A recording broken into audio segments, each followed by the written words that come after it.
What's up, everybody? We are back with a live edition of the Ad Podcast, taking over the Stagwell Content Studio again here at Sport Beach.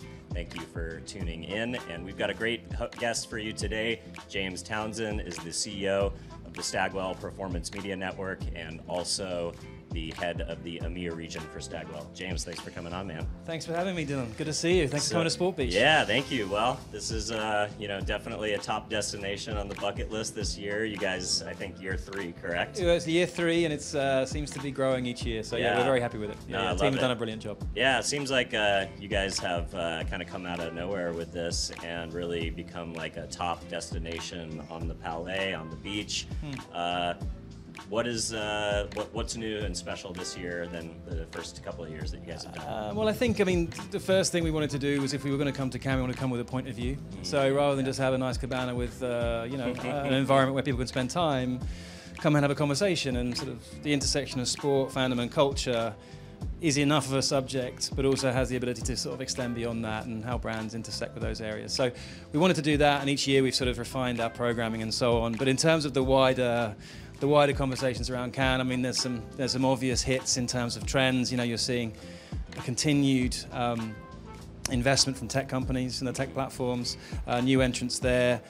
Retail media continues to be a massive conversation. Yeah. We've got a Marriott actually taking over their hotel and not farming it out. They're using it as a place to pitch their retail media. Right, network. and everybody has a retail media network. It's a growth spot, and we're investing also.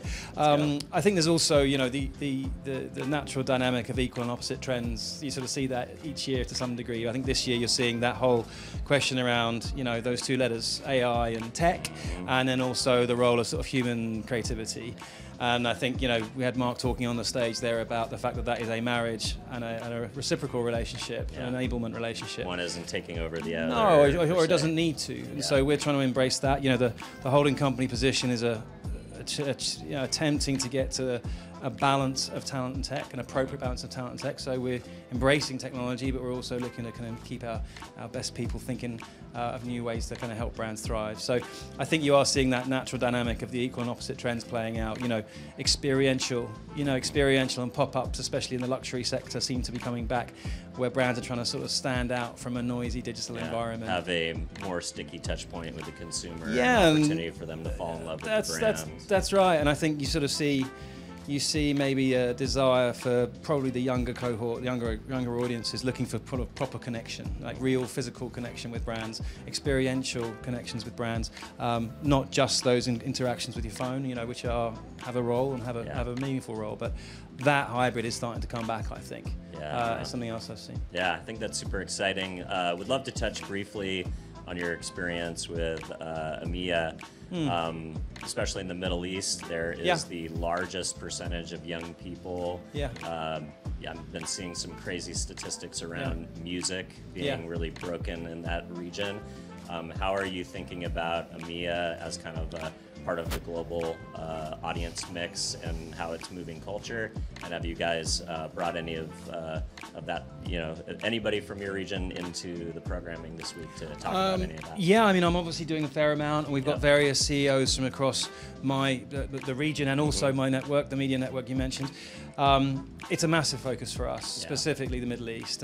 We did, I think, 11 acquisitions last year. The 3 biggest were probably in the MENA region.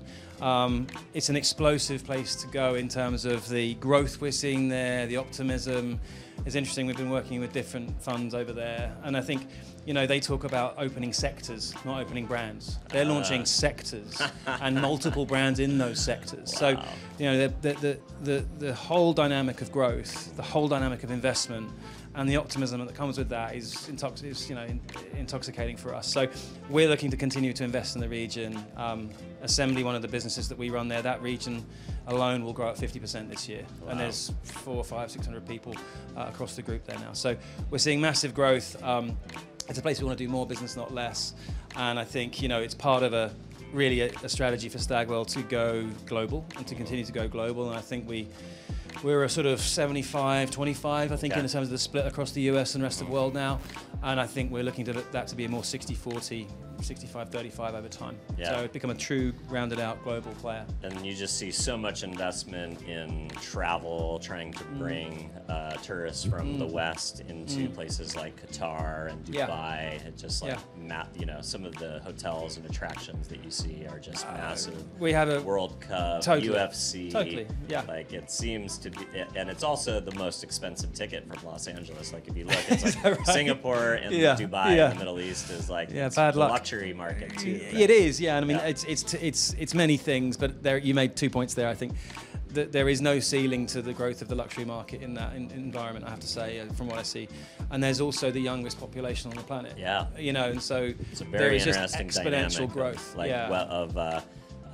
Household income and just ultra wealthy, but then also this young, thriving population of people that are consuming cultural media, probably at a level that is unprecedented anywhere else in the world. 100%, and that's why we're going to keep investing. Very, very cool. Well, let's get back to what's going on here this week. So, tell me about you've done some panels. You probably have some coming up. What are some of the main things that you've been touching on? I mean, well, obviously, sport is a theme through everything we're doing this year. I think the role of the athlete in campaign creation was something that was discussed across the week. But I had a panel with some pro footballers, soccer players, and that football. The real football, actual football. Then they cancelled him.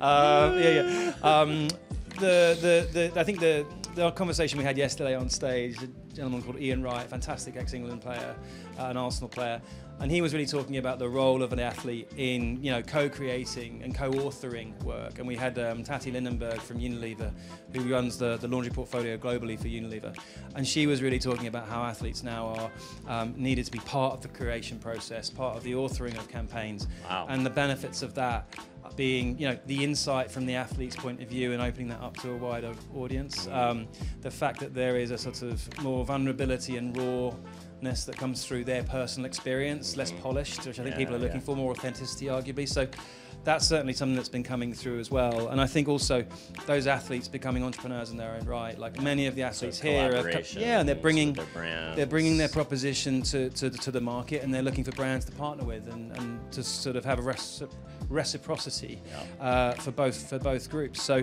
I think that's really interesting, seeing how athletes are pushing into business. We had A-Rod here yesterday talking with Scott Galloway about that exact subject.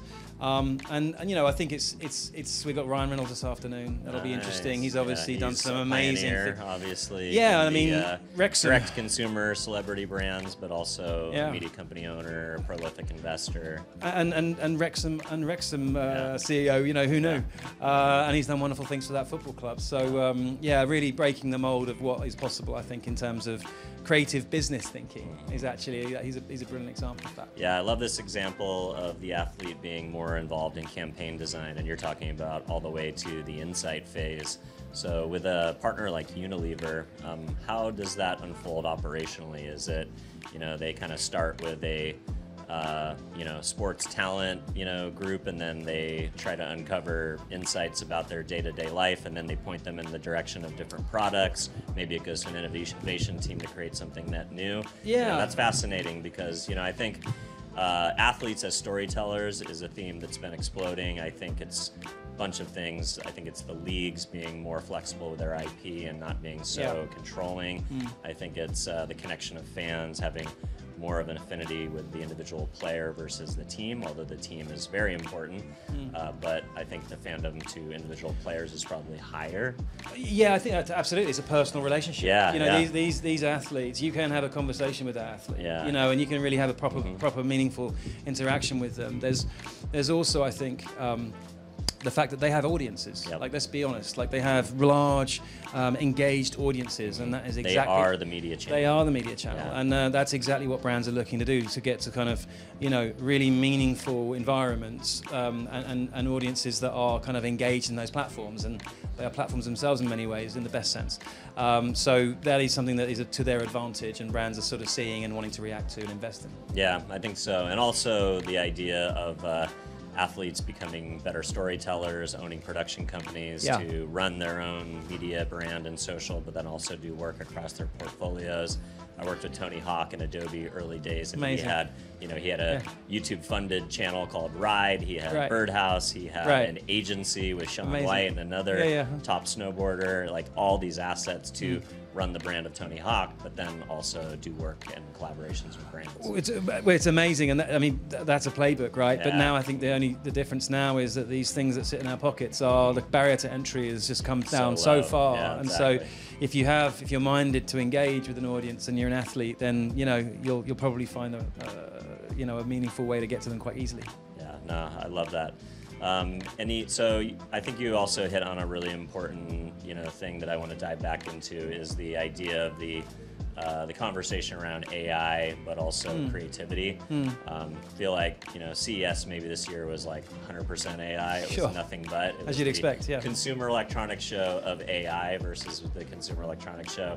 Possible, I think, was the inflection point for me, where it's like, lots of conversations about AI, but also a lot of conversations about how AI will create such a low barrier to entry for challenger brands that if you don't stand for something, people don't know who you are. If you're not investing in brand, if you're not storytelling, if you're not telling people what you care about and what you value, then in a sea of sameness, the only thing that matters is brand. Yeah, I mean, as I said at the start, every trend has a sort of an equal and opposite. Yeah, I think so, and I think you look at some of the maybe 3 to 5 years ago that conversation. The reason I named the media network that we have here, the Brand Performance Network, is because it seemed like there was a false barrier between the two. You're either a brand marketer or you're a digital sort of data geek. Yeah, and you're a performance marketer exactly, or a brand marketer. Exactly, and that's inherently unnecessary. And actually a nuanced relationship between the two is what marketers and brands need.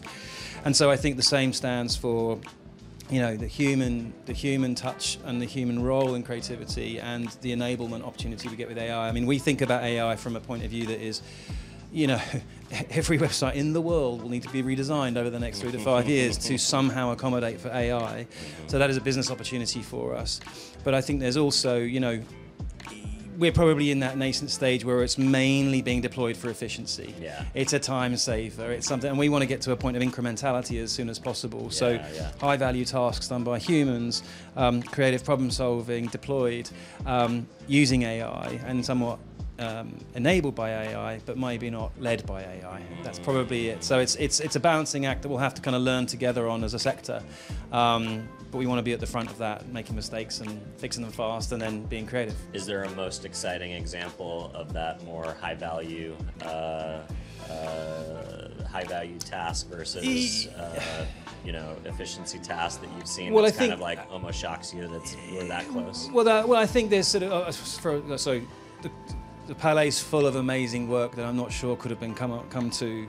The lateral thought that comes to some of the best work in the world. It's probably hard to kind of think that this machine will get there soon, but it may do. I think in terms of AI's sort of incrementality potential, well, probably 2 areas: content production and content creation at scale.